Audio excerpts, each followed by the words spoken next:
முதலமைச்சர் விஜய் தலைமையில் போதைப் பொருள் இல்லா தமிழ்நாடு நிகழ்ச்சி தொடக்கம். தமிழ்நாட்டை போதைப் பொருள் இல்லாத மாநிலமாக உருவாக்கும் நோக்கில் நடைபெற்ற நிகழ்ச்சியில் மாணவர்கள் உறுதிமொழி ஏற்பு. போதை பழக்கத்திற்கு ஆளாகாமல் தடுத்து அவர்களுக்கு அறிவுரைகள் வழங்குவேன். போதை பழக்கத்திற்கு உள்ளானவர்களை மீட்டெடுத்து அவர்களை நல்வழிப்படுத்த எனது பங்களிப்பை முழுமையாக தருவேன்.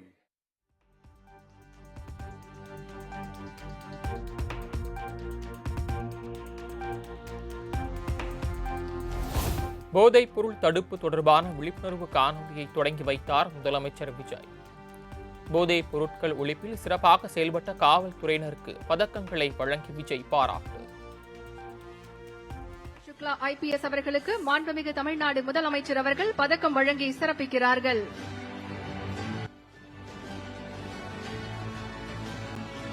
இவருக்கு நம்முடைய மாண்புமிகு தமிழ்நாடு முதலமைச்சர் அவர்கள் பதக்கம் வழங்கி சிறப்பிக்கிறார்கள். வரைவோலை வழங்கி சிறப்பிக்கப்படுகிறது.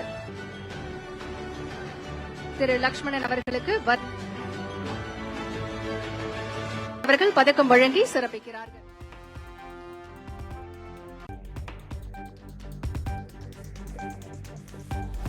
காவலர்களுக்கான பதக்கம் வழங்கும் விழாவில் போலீஸ் உடையுடன் நின்றிருந்த சிறுவனை தூக்கி கொஞ்சிய முதலமைச்சர் விஜய்.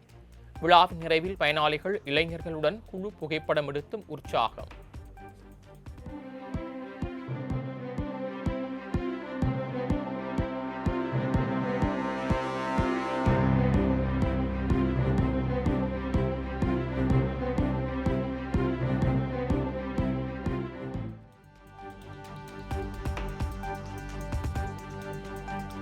நீட் தேர்வுக்கு எதிராக சட்டப்பேரவையில் தனி தீர்மானம் கொண்டு வந்தார் சுகாதாரத்துறை அமைச்சர் அருண்ராஜ். மாணவர்களின் உயிரை பறிக்கும் நீட் தேர்வு சமூக நீதிக்கு எதிரானது என குற்றச்சாட்டு. மேற்கொண்டு நீட் நுழைவு தேர்வு முறையை ரத்து செய்து 12ஆம் வகுப்பு பொதுத் தேர்வு மதிப்பெண்களின் அடிப்படையில் மாநில அரசே மருத்துவ மாணவ சேர்க்கை நடத்தி கொள்ள வழிவகை செய்ய வேண்டும். தேசிய தகுதி மற்றும் நுழைவு தேர்வு முறை அதாவது நீட் சமூக நீதி, சமத்துவம் மற்றும் மாநிலங்களின் உரிமைகளுக்கு எதிரானது என்று தமிழ்நாடு அரசு தொடர்ந்து வலியுறுத்தி வருகிறது. இதன் மூலம் மாணவர்கள் 12ஆம் வகுப்பு தேர்வில் பெறும் மதிப்பெண்களின் அடிப்படையில் மாநிலத்தில் மருத்துவ மாணவர் சேர்க்கையை மேற்கொள்ள இயலும் என்னும் தீர்மானத்தை மொழிகிறேன்.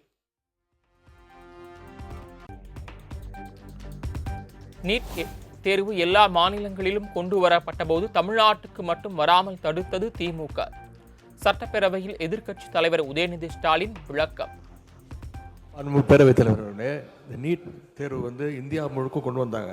ஆனால் தமிழ்நாட்டுக்குள்ள அது அலோவ் பண்ணல.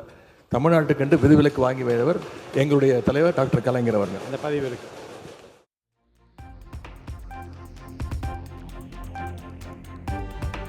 நீட் தேர்வுக்கு எதிரான தனி தீர்மானம் சட்டப்பேரவையில் ஒருமனதாக நிறைவேறியது. அனைத்து கட்சிகளின் விவாதத்திற்கு பிறகு ஒருமனதாக தீர்மானம் நிறைவேற்றப்பட்டதாக சபாநாயகர் JCD பிரபாகர் அறிவிப்பு.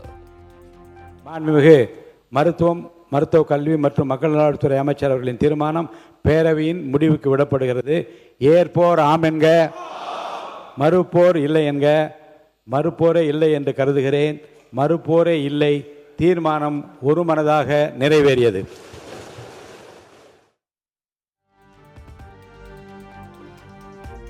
மத்திய அரசு கொண்டு வந்த நீட் தேர்வை முதலில் எதிர்த்தது திமுக என திமுக MLA முத்துராஜா பேரவையில் பேச்சு. நீட் தேர்வை முழுமையாக ரத்து செய்ய வேண்டும் என்பதே திமுகவின் நிலைப்பாடு என அரசின் தனி தீர்மானத்தை ஆதரித்து பேச்சு.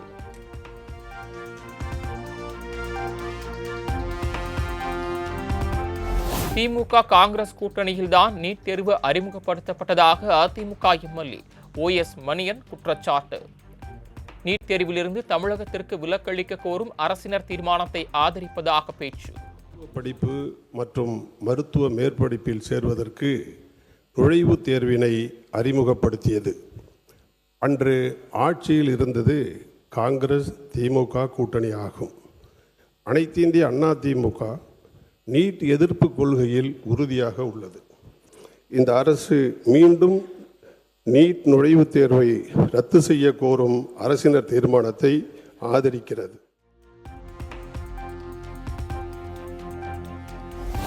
நீட் தேர்வுக்கு எதிரான தனி தீர்மானத்தை புறக்கணித்து பாஜக எம்எல்ஏ போஜராஜன் வெளிநடப்பு. நீட் தேர்வு பயிற்சி மையங்களை ஏன் அரசே நடத்தக்கூடாது எனவும் கேள்வி.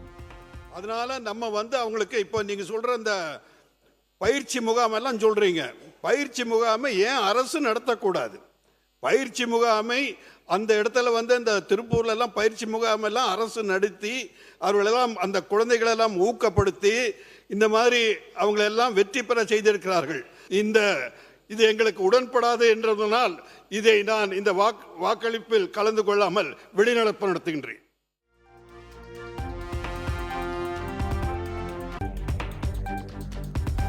தமிழ் வழி கல்வி படிக்கும் மாணவர்கள் ஏழை எளிய மாணவர்களுக்கு எதிரானது நீட் தேர்வு என எம்எல்ஏ சௌமியா குற்றச்சாட்டு.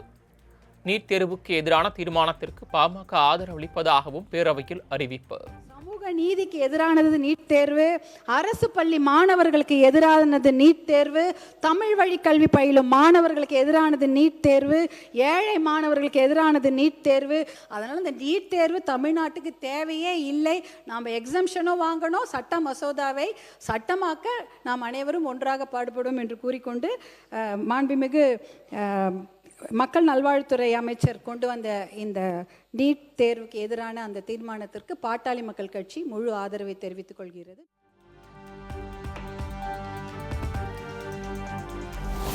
நீட் தேர்வுக்கு எதிரான தீர்மானத்திற்கு இந்திய கம்யூனிஸ்ட் மார்க்சிஸ்ட் கட்சிகள் ஆதரவு. வேண்டாம் என்பதால் இந்திய கம்யூனிஸ்ட் கட்சியுடைய நிலைப்பாடு. ஆகவே +2 மதிப்பெண் அடிப்படையில் மருத்துவ படிப்புக்கான சேர்க்கையை உறுதிப்படுத்தும் வகையில் நீட்டிலிருந்து விலக்க வேண்டும். அதே போல தமிழ்நாட்டுக்கு கல்வி என்பது இன்றைக்கு பொது பட்டியலில் இருக்கிறது, மாநில பட்டியலுக்கு கொண்டு வர வேண்டும் என்று இன்றைக்கு நம்முடைய அரசால் கொண்டு வரப்பட்டிருக்கின்ற தனி தீர்மானத்தை இந்திய கம்யூனிஸ்ட் கட்சியின் சார்பாக ஆதரித்து அமர்கிறேன்.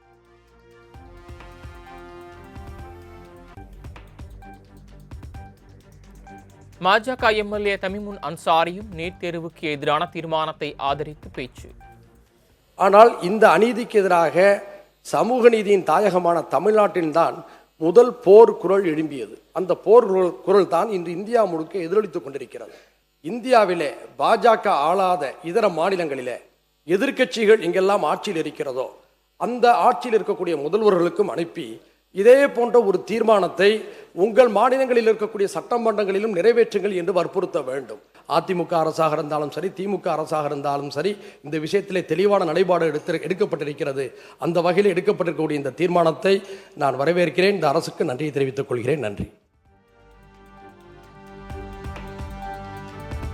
நீட் தேர்வு மசோதாவை நாடாளுமன்றத்தில் அறிமுகப்படுத்திய திமுக அமைச்சர் காந்தி செல்வன் என அமைச்சர் ஆதவ் அர்ஜுனா குற்றச்சாட்டு. வரலாறு பற்றி பேசல, ஒரே ஒரு பதிவு மட்டும். நீட் மசோதா நாடாளுமன்றத்தில் அறிமுகம் செய்தவர் திமுக சார்பில் சுகாதாரத்துறை இணையமைச்சராக இருந்த திரு காந்தி செல்வன் அவர்கள். இது ஒரு வரலாறு, அது பதிவு. நீட் மசோதாவை திமுக அறிமுகம் செய்யவில்லை என முன்னாள் அமைச்சர் ஏவா வேலு விளக்கம். அவர் நாடாளுமன்றத்தில் இந்த நீட்டு தேர்வை அவர் அறிமுகப்படுத்தவில்லை. பொதுப்பணித்துறை அமைச்சருக்கு சொல்கிறேன். குலாம் நபி ஆசாத் அவர்கள் காங்கிரஸ் இயக்கத்தை சேர்ந்த மூத்த அமைச்சர் அவர்கள். எனவே அவர் தான் நாடாளுமன்றத்தில் அறிமுகப்படுத்தி பேசினார் ஒழிய, ஏன்னா காங்கிரஸ் அமைச்சர் அவர் தெரிஞ்சுக்கணுன்றதுக்காக நான் சொல்கிறேன். நாங்கள் இணை அமைச்சர்லாம் எப்பவுமே நாடாளுமன்றத்தில் எல்லாம் அறிமுகப்படுத்த முடியாது. நாங்கள் இருந்தோம். ஆனால் அதே நேரத்தில் கேபினெட்டில் நாங்கள் தமிழ்நாட்டில் இந்த நீட்டு தேர்வை நாங்கள் ஏற்றுக்கொள்ள மாட்டோம் என்று தமிழ்நாட்டு முதலமைச்சராக இருக்கிற கலைஞர் சொன்ன கருத்தையும் அந்த கேபினெட்டில் சொல்லப்பட்டது மட்டுமல்ல, அப்பொழுது முதலமைச்சராக இருந்த கலைஞர் அவர்கள் கடிதமே எழுதினார். என்ன எழுதினார்னா, தமிழ்நாட்டுக்கு நீட்டு ஒத்து வராது, நாங்கள் இங்கே அறிமுகப்படுத்த மாட்டோம், ஏற்றுக்கொள்ள மாட்டோம் என்று சொன்னார்கள். அவருக்கு உத்தரவாதம் கொடுத்தாங்க, நாங்கள் தமிழ்நாட்டில் நாங்கள் நிறைவேற்ற மாட்டோம், ஏற்றுக்கொள்ளுகிற மாநிலத்தை அவங்க ஏற்றுக்கொள்ளட்டும் என்று சொன்னார்கள். அதனால தான் தடை இருந்தது. அவர் இருக்கும்போது தடை இருந்தது. அதற்கு பின்னால் ஆண்ட அம்மையார் அவர் காலத்திலும் நீட்டு தேர்வுங்க நுழையல.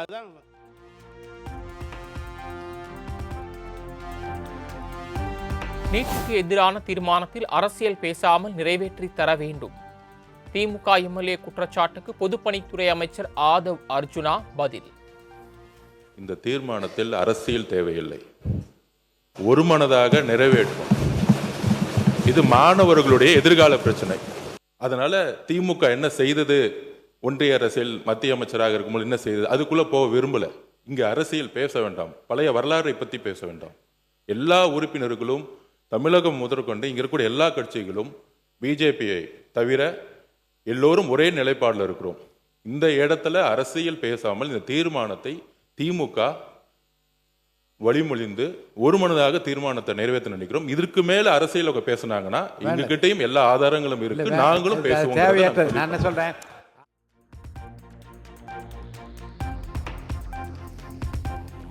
நீட் தேர்வு விவகாரத்தில் திமுக தாவேகா இடையே விவாதம். நீட் குளறுபடிகளை, நீட் வினாத்தாள் லீக் ஆனதை எதிர்த்து டெல்லியில காக்ரோச் ஜனதா பார்ட்டி மிகப்பெரிய போராட்டத்தை நடத்தினாங்க. அந்த போராட்டம் நாடு முழுவதும் பரவிச்சு. உண்ணாவிரதம் இருந்த சமூக ஆர்வலர் திரு சோனம் வாங்சுக் அவர்களை எங்களுடைய துணை பொதுச் செயலாளர் திரு ராசா அவர்கள் போய் ஆதரவு தந்தாங்க. சிஜேபி போராட்டத்துக்கு எங்களுடைய நாடாளுமன்ற குழு தலைவர் திருமிகு கனிமொழி கருணாநிதி அவர்கள் நேரில் போய் ஆதரவு தந்தாங்க. ஆனா ஏன் தாவேகா சார்பில் ஒருத்தர் கூட போகவே இல்லை? திமுக எம்எல்ஏ முத்துராஜா குற்றச்சாட்டுகளுக்கு பள்ளி கல்வித்துறை அமைச்சர் ராஜ்மோகன் பதிலடி. பலனடைந்த ஒரு சில குழந்தைகளை சுட்டி காண்பித்தார். ஆனால் பலனடைகிற ஒரு சில குழந்தைகளை விட பாதிக்கப்படுகிற பல லட்சம் அரசு பள்ளி குழந்தைகளினுடைய நலனை கருத்தில் கொண்டுதான் இந்த வரலாற்று சிறப்புமிக்க நீட் எதிர்ப்பு தீர்மானம் கொண்டு வரப்பட்டிருக்கு. பெருந்தன்மையோடு இத்தனை அவதூறுகளையும் தாண்டி மதிப்பிற்குரிய மாண்புமிகு பொதுப்பணித்துறை அமைச்சர் சொல்கிறார், அரசியலை வைத்து இதில் பேச வேண்டாம், ஆக்கப்பூர்வமாக பேச வேண்டும் என்று சொல்லின பிறகும் கூட தொடர்ச்சியாக மாண்புமிகு உறுப்பினர் அவர்கள் அவதூறுகளை அள்ளி வீசுகிறார். நான் சொல்லிக் கொள்கிறேன், அரசியலில் அரியணை ஏறுவதற்கு முன்பே அருமை தங்கை இந்த நீட்டுக்கு எதிரான போரில் முதல் விதையாக விழுந்த அனிதாவின் வீட்டில் தரையில் அமர்ந்த மனிதர் என்னுடைய மாண்புமிகு முதல்வர். அனிதாவின் உடன் பிறந்த அண்ணன், உடன் பிறந்த சகோதரன், அனிதா வாங்கிய அந்த +2 மதிப்பெண்ணை டி-ஷர்ட்டில் போட்டு அலைந்த மாமனிதன், மணிரத்னம் மட்டுமல்ல உடன்பிறவாத அண்ணனாக நின்று கொண்டிருந்தவர் என்னுடைய மாண்புமிகு முதல்வர். தயவு கூர்ந்து உங்கள் அரசியலை அப்பால் வைத்துவிட்டு இந்த வரலாற்று முக்கியத்துவம் வாய்ந்த இந்த தீர்மானத்தை வழிமொழிந்து இந்த மாமன்றத்தில் அனைவரும் ஒருமனதாக நிறைவேற்ற வேண்டும். நீட் ஒழிப்புதான் நிரந்தர தீர்வு என்பது தாவேகா அரசின் நிலைப்பாடு என அமைச்சர் ராஜ்மோகன் திட்டவட்டம். கல்வியை மாநில பட்டியலுக்கு கொண்டு வர வேண்டும் என்பதில் உறுதியாக உள்ளதாகவும் பேட்டி. நீட்டு அதே தாங்க, ரொம்ப தெளிவாக சொல்கிறோம். நீட்டு ஒழிப்பே நிரந்தர தீர்வு, கல்வியை மாநில பட்டியலுக்கு மாற்றுவதே நிரந்தர தீர்வு. மாணவர்கள் மக்கள் மன்றத்தில் போராடுறாங்க. எங்கள் மாண்புமிகு முதல்வர் தலைமையிலான அரசு சட்டமன்றத்திலும் போராடும். இந்த மக்கள் மன்றத்திலையும் சட்டமன்றத்திலும் நடைபெறுகிற இந்த நீட்டு போராட்டம் நீதிமன்றத்திலையும் நடைபெறும். நிச்சயமாக நீட்டு முற்றுமுழுதான ஒழிப்பை நிரந்தர தீர்வு.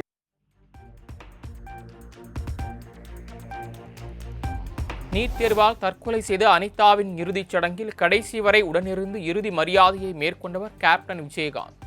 சட்டப்பேரவையில் நீட் தேர்வுக்கு எதிரான தீர்மானத்திற்கு ஆதரவளித்து பேசிய பிரேமலதா விஜயகாந்த் பேச்சு. தீர்மானம் எல்லாரும் அனிதா பற்றி பேசினாங்க. சகோதரி அனிதா மரணத்தின் போது அந்த இறுதி சடங்கில் அவர்களை தகனம் செய்யும் மேடையில் நின்று நமது தங்கை அனிதாவுக்கு அஞ்சலி செலுத்தியவர் கேப்டன் என்பதை யாரும் மறக்க முடியாது. எனவே இதிலெல்லாம் யாருக்கும் இங்க எந்த மாற்று கருத்தும் கிடையாது. தமிழ்தாய் வாழ்த்து தான் கண்டிப்பா எல்லாரும் வேணும். நீட் எக்ஸாம் வேண்டாம் அப்படிங்கிறது ஒட்டுமொத்த மக்களின் கருத்து என்றால் அதை நிச்சயமாக நாமும் ஏற்றுக்கொள்வோம்.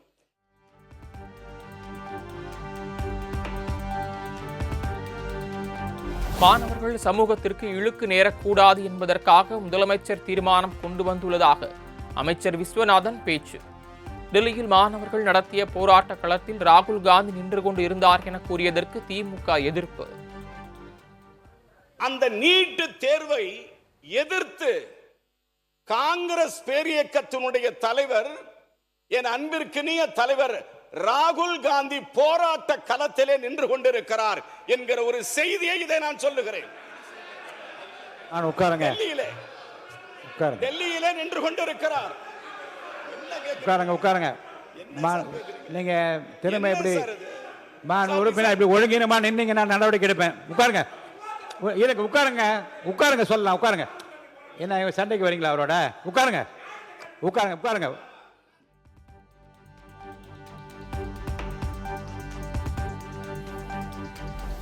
FCRA எனப்படும் வெளிநாட்டு பங்களிப்பு ஒழுங்குமுறை சட்ட திருத்தத்தை கைவிடக் கோரி சட்டப்பேரவையில் தனி தீர்மானம்.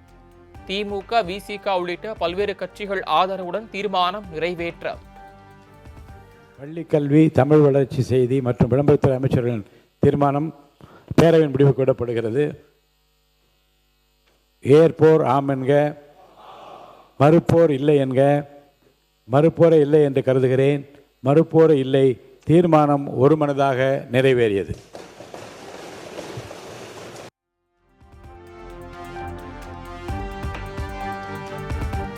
இந்தியாவின் தேசிய பாதுகாப்பு, இறையாண்மை, பொது ஒழுங்குக்கு பாதிப்பு ஏற்படுத்தும் வெளிநாட்டு பங்களிப்பு ஒழுங்குமுறை சட்ட மசோதாவை மத்திய அரசு திரும்பப் பெற வேண்டும். FCRA மசோதாவால் சிறுபான்மை அமைப்பு உள்ளிட்ட சமூக நல அமைப்புகளும் பாதிப்பு ஏற்படும் என தீர்மானம் கொண்டு வந்து அமைச்சர் ராஜ்மோகன் பேச்சு.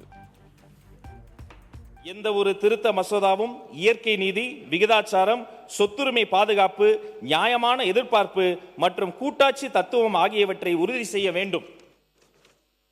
வெளிநாட்டு பங்களிப்புகளில் வெளிப்படைத்தன்மை மற்றும் பொறுப்புணர்வுடன் சட்டப்பூர்வமாக செயல்படும் தொண்டு, கல்வி, மருத்துவ, மத, கலாச்சார மற்றும் சமூக நல அமைப்புகளின் உரிமைகளை பாதுகாக்க வேண்டும். எனவே வெளிநாட்டு பங்களிப்பு ஒழுங்குமுறை திருத்த மசோதா 2026 அதன் தற்போதைய வடிவில் திரும்ப பெறுமாறு ஒன்றிய அரசை தமிழ்நாடு சட்டமன்றம் ஒருமனதாக வலியுறுத்துகிறது.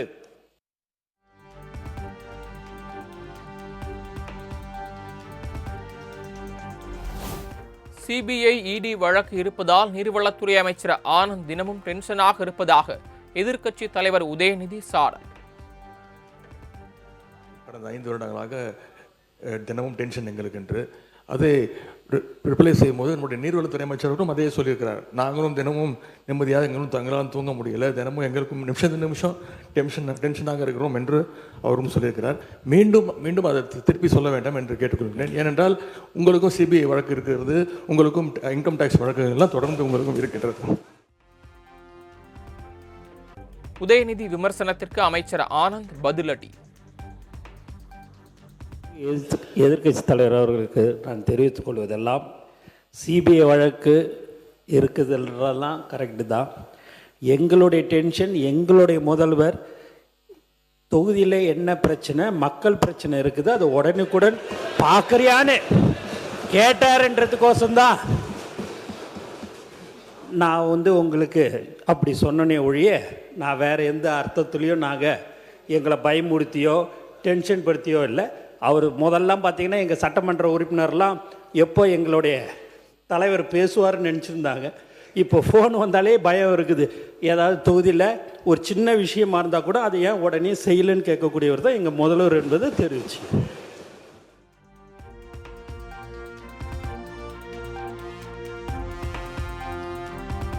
பட்டா தொடர்பான விவாதத்தில் தாவேகா MLA பேச்சால் சட்டப்பேரவையில் சலசலப்பு.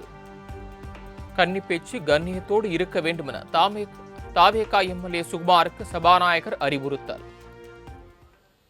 முன்னாள் அமைச்சர் நேற்று பேசும்போது சொன்னார்கள், கடந்த 5 ஆண்டுகளாக நாங்கள் எப்போவுமே டென்ஷனாக தான் இருப்போம் அப்படின்னு. அதுக்கு காரணம் கதவை தட்டுறவங்க ஈடியா விஜிலன்ஸான்னு தெரியாமல் நாங்கள் எப்போவுமே டென்ஷனாக.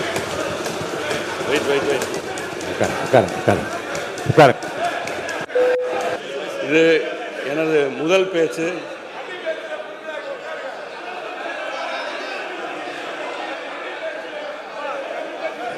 உட்காருங்க, எல்லாம் உட்காருங்க. இல்லை, கன்னி பேச்சாக தான் அது கண்ணியத்தோடு இருக்க வேண்டும். அது என்ன இல்லைங்க.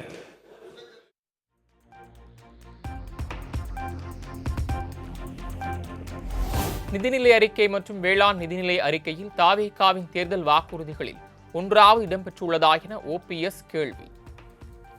இந்த ஆட்சி ஏற்பட்ட பிறகு ஆளுநர் உரை நிகழ்ந்துவிட்டது, நிதிநிலை அறிக்கை தாக்கலாகிவிட்டது, வேளாண் நிதிநிலை அறிக்கை வாசித்தாகிவிட்டது.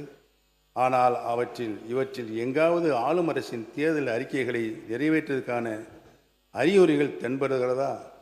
இல்லை. திராவிட மாடல் திட்டங்களின் விரிவாக்கம் தானே எங்கும் இருக்கிறது.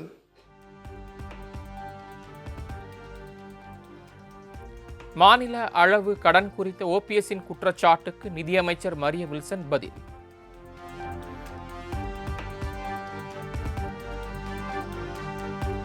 சென்னை துறைப்பாக்கம் உள்ளிட்ட ஏரி குளங்கள் தூர்வாரப்பட்டு வருவதாக நீர்வளத்துறை அமைச்சர் ஆனந்த் விளக்கம். நீர்வளத்துறைக்கு அதிக நிதி ஒதுக்கப்பட்டுள்ளதாகவும் பாமக எம்எல்ஏ சௌமியா அன்புமணிக்கு பதில்.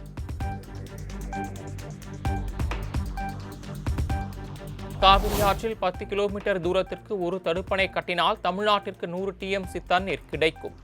27,000 ஏரிகளை தூர்வாரினால் அதிக அளவு தண்ணீரை சேமிக்கலாம் எனவும் பட்ஜெட் மீதான உரையில் பாமக எம்எல்ஏ சௌமியா பேச்சு.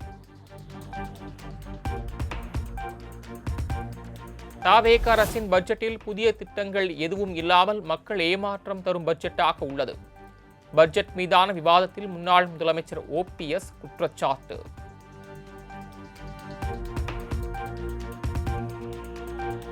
பட்ஜெட் மீதான விவாதத்தில் OPS செங்கோட்டையன் இடையே காரசார விவாதம். சட்டசபையில் ஜெயலலிதா ஸ்டாலின் புகைப்படம் வைத்தது தொடர்பாக இருவரும் வார்த்தை மோதல்.